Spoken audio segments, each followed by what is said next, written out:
Hey, David Brewster here with a new episode of Chordplay, and this is the 300th episode of Chordplay. And I can't believe I'm sitting here filming the 300th, video in this series, but here we are. And I started this channel over 5 years ago, and last November I got the YouTube play button, which I'm very proud of that. And we've hit this milestone now with 300 episodes of Chordplay. I've featured lots of different guitarists and bands and styles of music and chord approaches and progressions and all sorts of stuff, in this series. And I'm definitely not done. I've got lots of artists and bands and approaches with using chords that I'm going to tap into and hit in the future. I haven't even done the Beatles yet, so we're a long way from the end of this series for sure. But this episode is going to definitely talk a little bit about the origin behind this lesson, which originally I wrote, for my students a long time ago, 20 years ago, technically.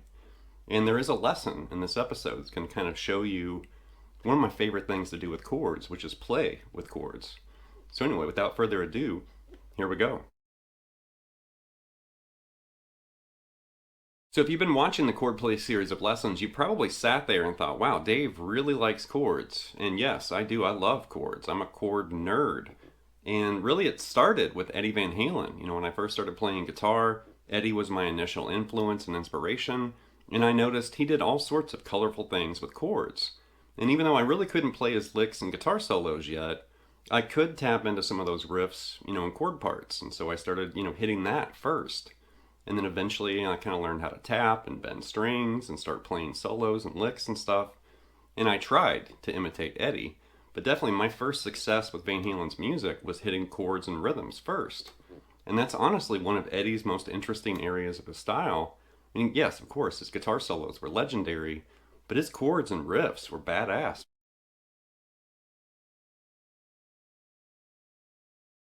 So the original concept for Chordplay was a lesson I wrote for my students 20 years ago, back in 2004. And at that time, of course, Coldplay was extremely popular.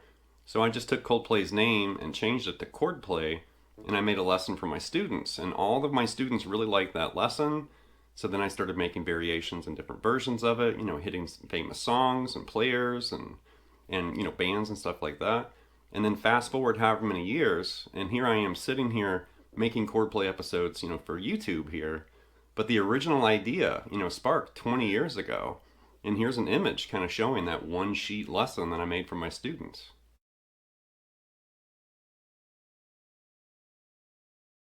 All right, now this episode is going to turn into a lesson, and I'm going to sit here and do one of my favorite things with the guitar sitting in my lap, and that's playing with chords and discovering and uncovering, different chord types and sounds and just experimenting and kind of playing around with this information.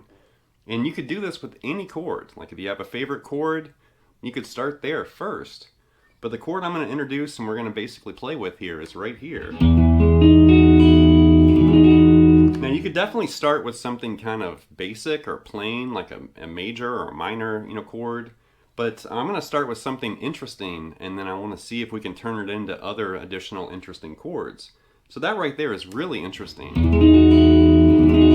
All right, that's an E major 9. Arranged and played like that. Now, honestly, I uncovered and discovered this chord from playing with chords, and I was playing around with the Hendrix chord one day. I distinctly remember this. I was a teenager. This is a long time ago. But I was sitting around playing with Purple Haze, playing the Hendrix chord, and I remember sitting there looking at my hand, and I thought, well, I wonder what that would sound like if I flipped these two around. And that's literally chord play right there, like playing around with chords and fingerings. So there's E7 sharp 9, the Hendrix chord. You flip these two notes around, those fingers around, and now it's an E major 9. I'm also including that high E open on the top, because I like the way it plays, against that F sharp that's up there.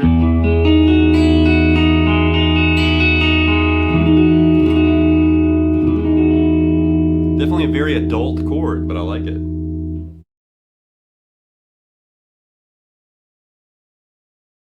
So there's our starting chord, E major 9. So this first area of playing with that chord, let's just change the root, because that's E major 9. There's actually 3 E's, the low E, that fretted E, and the high E. So there's a lot of E happening right there. Half of the chord is E, technically. 3 of those notes, we got 6 strings, that's half the chord. But let's change the E root note. Let's just hop over here and grab this B, and let's think of that like based, with the B root note. Right? But it's important to think of that like related to B now. And that would be a B6 add 11, like that.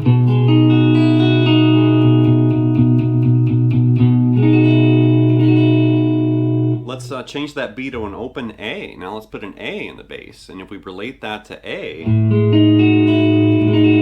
that would be an A major 13 sharp 11 now.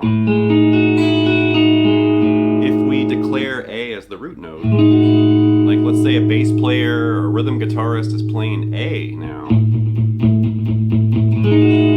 So A major 13 sharp 11. And those, 3 different chords, well, 2 different chords basically spawn from that E major 9.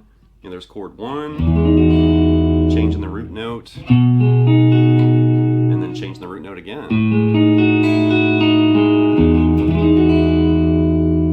So the next approach of playing with this chord is going to involve changing the location. So we change the root note, but let's see what happens if we start moving around the guitar neck and just kind of locking into that fingering or that shape, but then just relocate it.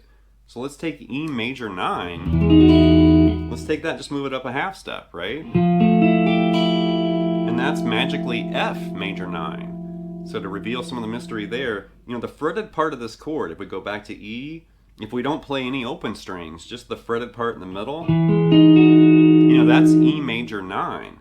Those additional open strings, the E's, are just additional root notes, right? So if we take that and move it up a half step, that's still, that major 9 shape, but now it's an F. But if we keep playing that high E open,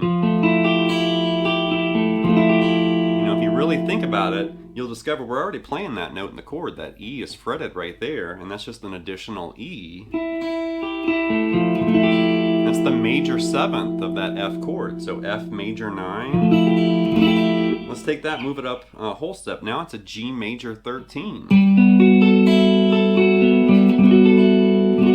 And that high E string is the 6, which is the 13. Let's take that, let's move it up a whole step. Now it's an A major 9.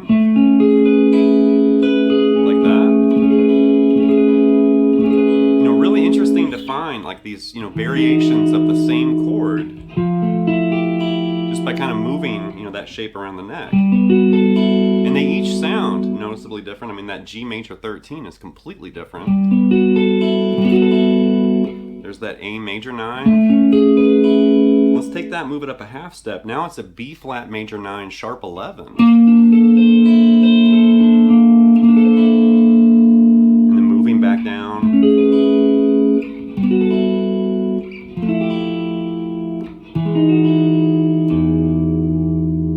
So we ascended, let's see what happens if we descend with this chord. So there's the E major 9 again. Let's move that down a whole step. Now it's a D major 9. And you can see actually that high E string is the 9th because we're already playing it right there. So we're really just kind of adding a unison to that chord. Take that, move it down a whole step. Now it's a C major 9, and that E note is the 3rd of C.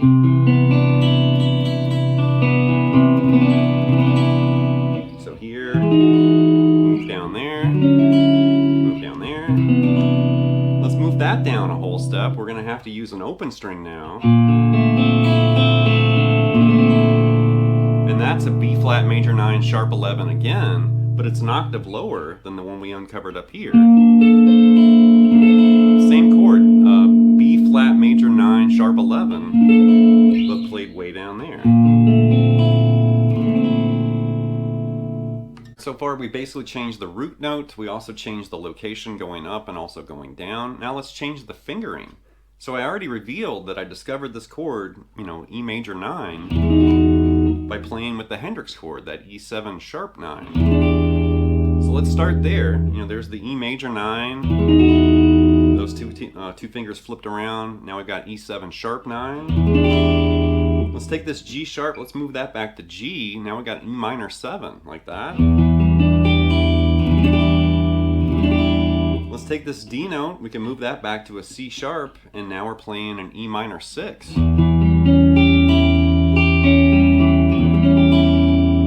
Let's take this G note, move it back to an F sharp, now it's an E minor 6/9.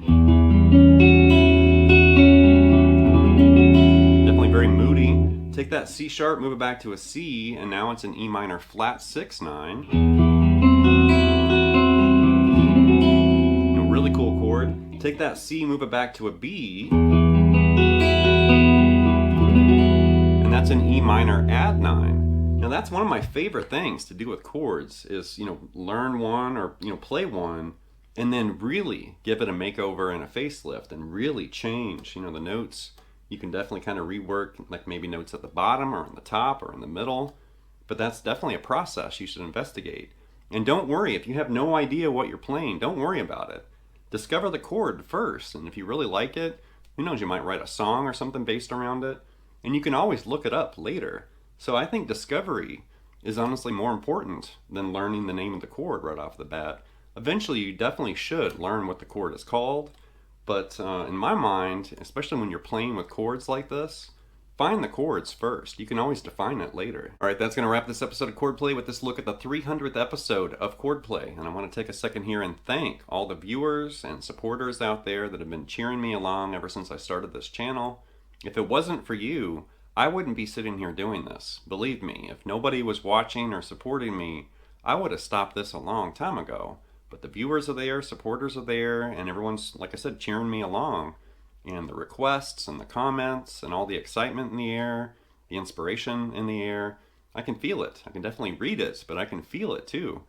And that makes me feel great because I had no idea what this channel was going to do when I started. Here I am, over 5 years later, making the 300th episode of Chordplay, and the future looks bright. So I definitely have a lot of plans. I would love to just blow this wide open, but it's one step at a time, one day at a time, and we're getting there. But trust me, this is still just the beginning. I have huge plans for this. We have to get there first. So anyway, leave some feedback and comments. Please subscribe to Lessons, and I'll be back before you know with more content and material. Thank you.